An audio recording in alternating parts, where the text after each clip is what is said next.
Екі әкем қалай адам болғанын қаласа, солай өсті. Әкемнің алып бергенін киетін, үйдің барлық тірлігін істейтін, бала боп ойнамады, күлмеді. Әкеміз айтқан оқуға түсті. Әкеміз қалаған мамандығын оқыды. Оқуын бітірген соң, әкеміз айтқан адамға тұрмысқа шықты. Анамыз болса, әкем не айтса, соны қолдап, қолпаштап отыратын адам. Сондықтан ол кісіден қатты қайыр болмады. Мейлінше, өзін қыздарымен қуып шықпағанына қуанатын сияқты боп сезілетін маған. Арасында қарсы шыққаным үшін мен де таяқ жеп қалатынмын. Бірақ туған ата-анаңнан көрген әділетсіздіктің жөні бөлек екен. Тырмыстым, қалаған оқу ордасына грантқа төсуге тырыстым. Бірақ төсе алмадым. Әкем өзіміз тұратын қалада колледжге түсіріп, медицина жағын оқытқысы келді. Бірақ медицинаға мүлде қызықпайтын едім. Амал жоқ. Кішкентай болған соң айтқан оқуына түсуіме тура келді. Шынымды айтайын, мүлдем қаламағаннан кейін оқуда үздік бола алмадым. Өте ауыр еді. Адам емдейтін мамандықта мықты оқымасаң болмайды. Қанша тырыссам да қолымнан келмеді. Кішкентайымнан адамдардың шашын сәндеп, бетін бояғанды жақсы көрдім. Есейгенде де жақсы бір мастер боламын деп ойлаушы едім. Емтихандардан жеткілікті ұпай жинамаған соң, оқудан шығуыма тура келді.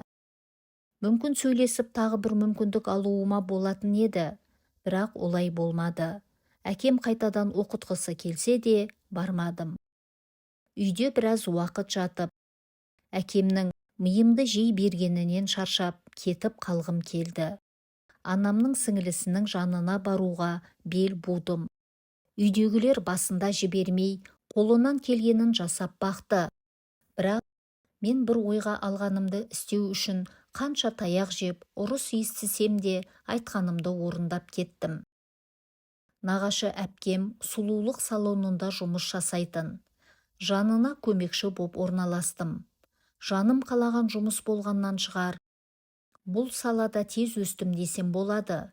Бірден бас мастердің көзіне түсіп, жарты жылдан кейін көмекшіліктен мастерлікке өстім. Бұл салада ақша бар. Егер мықты болсаң, тіпті жақсы ақша табуға болады. Қолымнан келгенше өзімді жұмысқа арнадым. Уақыт өте жеке пәтер жалдап бөлек шықтым. Бар ойым әке-шешеме жаңа үй алып беру, оларды қыдырту, емдету, жақсылықтың бәрін жасау. Бізді өмірге алып келгені, біздің ата-анамыз болғаны үшін өкіндірмей, керісінше қуанту еді. Қатты қаладым ба, айтқаныма жеттім. Көп ақша таптым, бар тапқанымды ата-анама бердім. Үй ескі еді, күрделі жөндеу жасап бердім. Жап жаңа боп шықты. Екеуін шетелге қыдыртып алып бардым. Барынша жақсы дәрігерлерге қараттым, жақсы ем алды. Киім-кешек, азық-түлікті үйіп тастайтынымды айтпай-ақ қояйын. Соңында әкеме салоннан су жаңа көлікте мінгіздім. Екеуіне осының бәрін жасап жүргенде өзім әлі жалдамалы пәтерде тұрдым. Бар арманым, олардан, жарайсың қызым, сен болмағанда біз не істер едік, сенің болғаның қандай жақсы, деген сөз есту еді. Бірақ ата-анам жақсылығымды білмеді. Олардан жарайсың деген сөз есту үшін барымды салып, қиналып жүргенімді сезбеді. Мен міндетті сияқтымын, ақша үстіне ақша сұрады. Мұндай әділетсіздік адам баласына қалай ауыр тиетінін білсеңіз ғой. Сонда да әкемнің аузынан шіркін, ұлым болғанда ғой деген сөзі түспеді. Қатты ренжідім. Сонша еңбек, сонша талпыныс, бәрі жайына қалды. 2 аптадай төсек тартып жатып қалдым. Басымды көтере алмай ауырдым. Өмірдің соншалықты әділетсіздігіне ренжідім. Бір күні бас көтердім. Көп мотивация беретін кино көруші едім.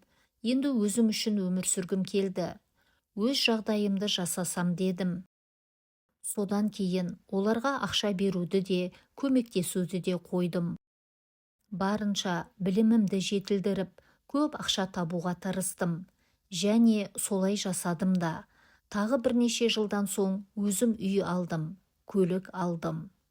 Мен қалай оларға қарамай кеттім, солай әке-шешем қадірімді білгендей болды. Ауырып жатырмыз дейді, ақша жетпей жатыр дейді. Әйтеуір жанашырлық танытып, өздеріне көңіл бөлдіру үшін барын салды. Мен сонда да қайтпадым. Ақыры ата-аналық міндетін қатырып атқармаған адамдарға мен неге перзенттік міндетімді атқара беруім керек? Жеткілікті көңіл бөлгенімді түсіндім. Екі әпкем де әкемнің айтқан адамдарына барып, бар табысы өздерінен аспайтын. Олардан да сұрай алмайды да. Өзіме көңіл бөлгелі, өзімді біреуге дәлелдеуге тырысуды қойғалы, өзімді өте жеңіл сезіндім. Қазір ұлдан да асып түсіп қараймын деп барынша тырысқанымды ойласам, өзіме жаным ашиды. Қатты қиналған екенмін ғой. Ата-ананың бір ауыз сөзі балаға қаншалықты маңызды, иә?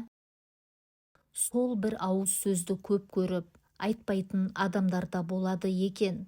Оларға жақсы көрінуді доғарған сәттен бастап, өзімді жеке тұлға ретінде сезіне бастадым. Өмірдің барлық ащысына төзуді міндетім деп қабылдамайтын болдым.